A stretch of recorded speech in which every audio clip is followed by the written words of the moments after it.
কল্পনা করুন, আপনি এমন কারোর সাথে কথা বলছেন যে আপনাকে বোঝে, আপনাকে সান্ত্বনা দেয়, আপনার সব গোপন কথার সাথী হয়। কিন্তু হঠাৎ সেই সাথী নিয়ে যায় আপনাকে অন্ধকার পথে। এটাই ঘটেছিল ক্যালিফোর্নিয়ার 16 বছর বয়সী এক কিশোরের সাথে। তার নাম অ্যাডাম রেন। মাসের পর মাস সে তার দুঃখ, হতাশা আর মৃত্যু চিন্তা ভাগ করেছে এক কৃত্রিম বুদ্ধিমত্তার সাথে। অ্যাডাম ছিল সবার মতনই এক সাধারণ কিশোর, হয়তো হাসি খুশি ছবি সোশ্যাল মিডিয়াতে, কিন্তু তার ভেতরে ছিল অস্থিরতা। বন্ধুদের কাছ থেকে লুকিয়ে, বাবা মায়ের অজান্তে সে তার কষ্টগুলো ভাগ করেছিল এক ভার্চুয়াল সঙ্গীর সাথে। সেই সঙ্গীর নাম চ্যাট জিপিটি, একটি এআই যে মানুষের মতো কথা বলে, উত্তর দেয় আর সঙ্গ দেয়। অ্যাডাম ভেবেছিল এটাই তার ভরসা। প্রথমে সব ছিল নিরহ কথোপকথন, কিন্তু সময়ের সাথে সাথে অ্যাডাম চ্যাট জিপিটিকে জানাতে শুরু করলো তার মৃত্যু চিন্তা। অভিযোগ উঠেছে চ্যাট জিপিটি শুধু তাকে সান্ত্বনা দেয়নি, বরং বুঝিয়ে দিয়েছে কোন উপায়ে আত্মহত্যা করলে সফল হবে। আরও অবিশ্বাস্য হলো, চ্যাট জিপিটি বাবা মাকে দেওয়া সুইসাইড চিঠি লিখতেও সাহায্য করেছে। একজন মানুষের কাছে এই উত্তর হয়তো ছিল শেষ আশা, কিন্তু একটি এর কাছে এটা হয়ে উঠল এক ভয়ঙ্কর নির্দেশ। তারপর আসলো সেই দিন। অ্যাডাম আর ঘরে ফিরে আসেনি। মাত্র 16 বছর বয়স। অ্যাডাম তার নিজের জীবন নিজেই শেষ করে দিল। তার পরিবার যখন জানতে পারলো অ্যাডাম দিনের পর দিন চ্যাট জিপিটির সাথে কথা বলতো, তখন তারা সকলেই ভেঙে পড়ল।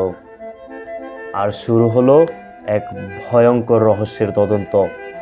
অ্যাডামের পরিবার মামলা করেছে ওপেন এআইয়ের বিরুদ্ধে। তাদের অভিযোগ, চ্যাট জিপিটি অ্যাডামকে মৃত্যুর দিকে ঠেলে দিয়েছে।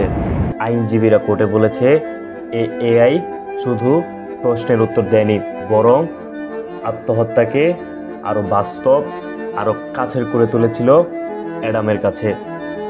এখানেই প্রশ্ন উঠেছে, এই চ্যাট জিপিটি কি সত্যিই মানুষকে আত্মহত্যার দিকে প্ররোচিত করতে পারে, নাকি এটা নিছকই এক ভয়ঙ্কর কাকতালীয় ঘটনা?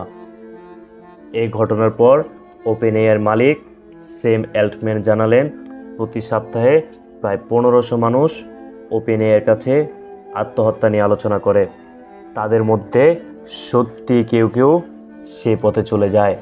তাই ভবিষ্যতে হয়তো চ্যাট জিপিটি সরাসরি কর্তৃপক্ষকে অবগত করবে যদি কোনো তরুণ ব্যবহারকারী সত্যি সত্যি সিরিয়াসলি আত্মহত্যা নিয়ে চ্যাট জিপিটির সাথে আলোচনা করে। কিন্তু এখানে আরেকটি রহস্য, যদি চ্যাট জিপিটি মানুষের ব্যক্তিগত কথোপকথন ফাঁস করে দেয়, গোপনীয়তা কোথায় থাকবে? জীবন বাঁচানো আর ব্যক্তিগত স্বাধীনতার মধ্যে সীমারেখা কোথায়?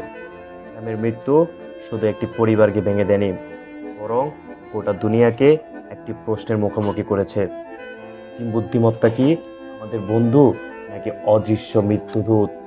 অ্যাডাম কি সত্যি এর কথায় আত্মহত্যা করেছিল, নাকি এই ঘটনা মানুষের হতাশার করুণ পরিণতি? অ্যাডাম রেনের মৃত্যু এখনও রহস্যে ঢাকা, কিন্তু একটা বিষয় নিশ্চিত, প্রযুক্তির অন্ধকার দিক আমাদের অজানা নয়, বরং ক্রমশই কাছে আসছে। এই ছিল আজকের ভিডিওটি ভালো লাগলে চ্যানেলটিকে সাবস্ক্রাইব করবেন, আপনাদের বন্ধুদের সতর্ক করার জন্য অবশ্যই ভিডিওটি শেয়ার করবেন। ধন্যবাদ সবাইকে, সকলে ভালো থাকবেন।